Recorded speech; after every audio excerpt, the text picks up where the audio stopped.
जब भी वे जनता की परेशानियों को नहीं सुनेंगे, आपकी आवाज को नहीं सुनेंगे, तो कांग्रेस पार्टी उनके रास्ते में जरूर बाधा बनेगी। किसानों को सही एमएसपी नहीं देंगे, बोनस नहीं देंगे और सभी जरूरत संसाधन नहीं देंगे तो क्या हम उनके रास्ते में बाधा नहीं बनेंगे? हम उनके रास्ते में जरूर बाधा बनेंगे। जब सूखा और बाढ़ से पीड़ित किसानों को भगवान भरोसे छोड़ दिया जाएगा, हम उनके रास्ते में जरूर बाधा बनेंगे। अगर कामगारों के अधिकारों को छीना जाएगा, जंगलों और आदिवासियों की जमीन को छीनकर चंद उद्योगपतियों को सौंपा जाएगा। से मोदी सरकार सत्ता में आए हैं, किसान भारी संकट के दौर से गुजर रहे हैं। जब भी वे जनता की परेशानियों को नहीं सुनेंगे, तो कांग्रेस पार्टी उनके रास्ते में जरूर बाधा बनेगी।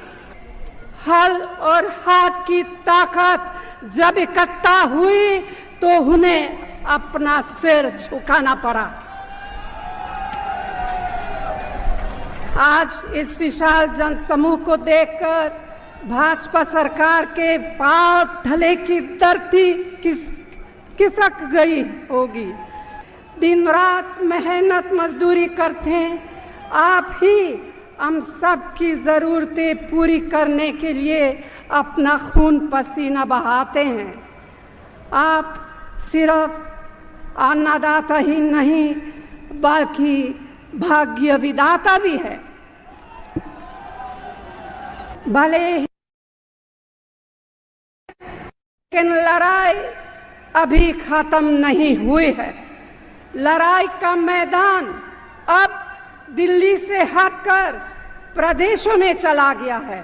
आपका यह ऐतिहासिक संघर्ष व्यर्थ हो जाएगा और आपकी जमीन से आपको बेदखल कर दिया जाएगा। भाई और बहनों, ये तो बात हुई जमीन अधिकारण कानून में बदलाव की, लेकिन जब से मोदी सरकार सत्ता में आए हैं, किसान भारी संकट के दौर से गुजर रहे हैं। उनकी आर्थिक स्थिति दिन ब दिन दयनीय होती जा रही है। हमारे देश का कोई प्रदेश ऐसा नहीं है जहां हमारे किसान और हमारे खेत मजदूर तकलीफों का सामना न कर रहे हों। कहीं सूखा तो कहीं बाढ़, कहीं पानी नहीं मिल रहा है तो कहीं बिजली, कहीं बीज नहीं मिल रहे हैं तो कहीं खाद। सफेद मक्खी फसल को नुकसान कर रही है, इसके लिए जो दवाएं मिल रही हैं वह भी नकली। तेल, गेहूं, रबर, सिल्क जैसे अनेक उत्पाद आयात हो रहे हैं जिसका फायदा आपको नहीं, किसानों को नहीं, बिचौलियों को हो रहा है।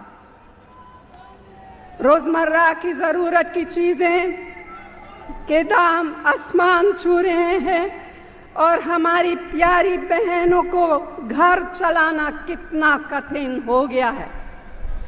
इन सारी समस्याओं के लिए कौन जिम्मेदार है? मैं पूछना चाहती हूँ, कौन जिम्मेदार है? सिर्फ और सिर्फ मोदी की सरकार, उनकी गलत नीतियों और आपके प्रति उनके उदासीनता है।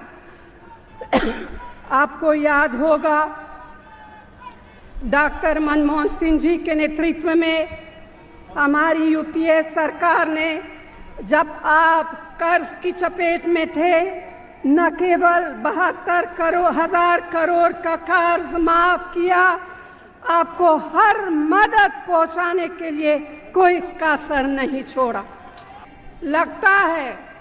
लगता है कि उनकी आपकी समस्याओं को सुलझाने में ना दिलचस्पी है ना समय है।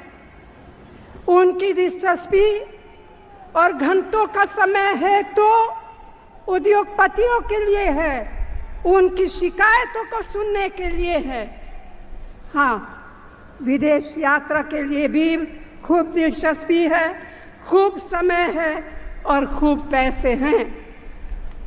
मोदी जी, आप चुनाव के दौरान क्या क्या नहीं बोले, क्या क्या वादे नहीं किए, लेकिन जब से आप सरकार में आए, आपने हमारी यूपीए सरकार की कल्याणकारी योजनाओं को या तो टंडे बस्ते में डाल दिया है या फिर बड़ी कटौती की है। हमारी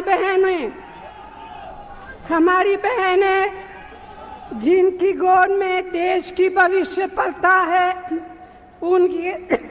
उनके कार्यक्रमों में भी आपने कटौती कर दी है। आपने शिक्षा और स्वास्थ्य क्षेत्र को भी नहीं बख्शा।